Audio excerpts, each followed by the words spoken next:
Hello everyone. तर आज आहेत गौरीचे ओसे.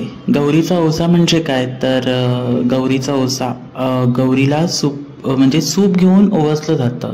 तर घरच्या सुनेसाठी म्हणजेच नववधूंसाठी हा खूप महत्त्वाचा सण मानला जातो. एक सौभाग्याचं व्रत आहे हे. त्याचबरोबर सूप, भरलेलं सूप म्हणजेच काय तर ऐश्वर्याचं आणि संपन्नतेचं, सुबत्तेचं प्रतीक मानलं जातं.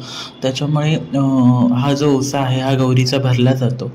त्याचबरोबर जी नववधू आहे ती तिच्या सासरच्या कुळाच्या ती पुढे घेऊन जाणार असते. त्याच्यामुळेच तिला ती शक्ती मिळावी किंवा तिची इतर लोकांसोबत ओळख व्हावी त्या निमित्ताने. तर ह्यासाठी हा ओसा जो आहे तो केला जातो. तर इथे हे जे सूप आहे ते बांबूचे सूप वापरले जातात. त्याला दोरा गुंडाळून हळद पिंजर लावली जाते. त्याचबरोबर काकडीची पानं म्हणजेच आमच्या कोकणात त्याला तवशीची पानं असं सुद्धा म्हणतात.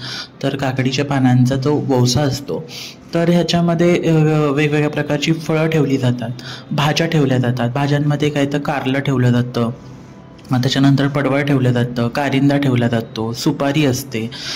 तर अशासारख्या वेगवेगळ्या प्रकारची जी काकडी असते अशासारख्या भाज्या ठेवल्या जातात. त्याचबरोबर फळांमध्ये कुठलेही फळं तुम्ही ठेवू शकता, म्हणजे केळी असेल, सफरचंद असेल. तर ह्यासारखी फळांनी हे जे सूप असतं हे भरलं जातं आणि हे भरलेलं सूप गौरीला ओवासलं जातं.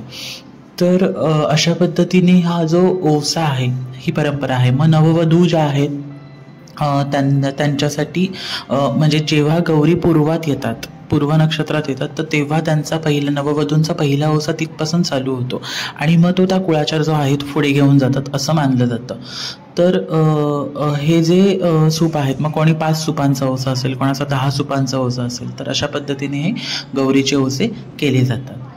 तर इथे आता बघू शकताय, तर इथे हे आमचं घरचं देव आहे, म्हणजे कुलदैवत आहे आमचं. तर अशा पद्धतीने हे जे गौरीचे ओसे आहेत हे केले जातात. आय होप तुम्हाला हे सगळी इन्फॉर्मेशन कळलीच असेल. सो आपण पुढे बघूया. तर अशा पद्धतीने ओशाचे जे सूप आहेत हे भरून आता ज्या घरातल्या सर्व महिला आहेत तर त्या गौरीला ओसून घेणार आहेत आणि अशा पद्धतीने गौरी पूजनाचा कार्यक्रम पार पडणार आहे.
आता जेवण झालेलं आहे आणि आम्ही आलेलो आहे आमच्या गणपतीच्या मंदिरामध्ये. तर मी तुम्हाला आता आमच्या बाप्पाची मूर्ती दाखवतो. आपण त्याच्यानंतर बसून बसून कंटाळा आलेला म्हणून टाईमपास म्हणून आम्ही असं ॲडव्हेंचर करायला गेलेलो. तर इथे ॲक्च्युली असंही पायवाट आहे आणि तिथे खूप पाणी, चिखल, आजूबाजूला झाडी, काटे. तर असं आम्ही चालत चालत तिकडे असं पुढून म्हणजे पुढे एक रोड आहे सेम, तर त्या रोडला बाहेर पडायचं असं ठरवलेलं. सरळ रोडने न जाता कुठून तरी असं दुसऱ्या मार्गाने आपण तिकडे बाहेर पडूया असं ठरवलेलं आणि सुरुवात केली. सो हे करताना सुद्धा मजा आलेली खूप.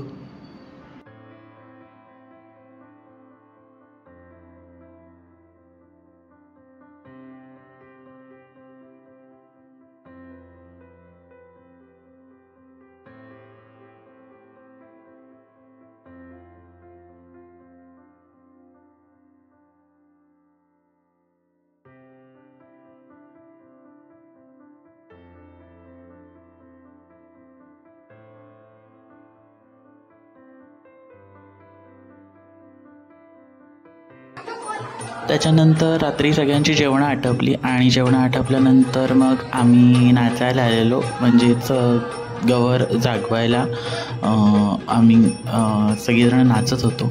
सो इथे सगळे आम्ही सगळे भावंडं आहोत. आम्ही इथेच असंच जाखडी नृत्य आम्ही करत होतो सगळे मिळून. सगळेच नवीन होते, कोणाला असं माहिती नाही की कशा पद्धतीने नाचलं जातं, पण आम्हाला जसं जमेल तसं आम्ही नाचण्याचा प्रयत्न करत होतो सगळे.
कोकणात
त्याच्यानंतर आता इथे रात्रीचे 12 वाजलेले आहेत आणि आता आम्ही सगळेजणं गौरीला सोडवत आहोत म्हणजे गौरीला रात्री 12 वाजता आमच्याकडे आरत लावली जाते, कारण 1.5 दिवसाची जी माहेरवाशीण असते तर ती 1.5 दिवसाचा पाहुणचार घेऊन निघते अशी फार पूर्वीपासून प्रथा आहे. त्यामुळे रात्री 12 नंतर म्हणजेच विसर्जनाचा दिवस उजाडतो 12 नंतर. त्यामुळे गौरीला अशा पद्धतीने इथे आरत लावून आपल्या ज्या मनोकामना आहेत, इच्छा आहेत त्या गौरीला सांगितल्या जातात आणि अशी दरवर्षी येत राहा आणि सुखसमाधान दे सगळ्यांना, अशा पद्धतीने आपण तिला गाराणं. तर हा व्लॉग कसा वाटला हे मला कमेंटवर नक्की कळवा. गौरीचा ओझा का करतात, कशा पद्धतीने केला जातो हे मी तुम्हाला सविस्तर सांगण्याचा प्रयत्न केलेला आहे. सो कसे माझे व्लॉग वाटत आहेत, माझे व्लॉग तुम्हाला आवडत असतील तर माझ्या चॅनलला सबस्क्राईब करायला विसरू नका. त्याचबरोबर व्हिडिओजना लाईक कमेंट करायला विसरू नका. बाय.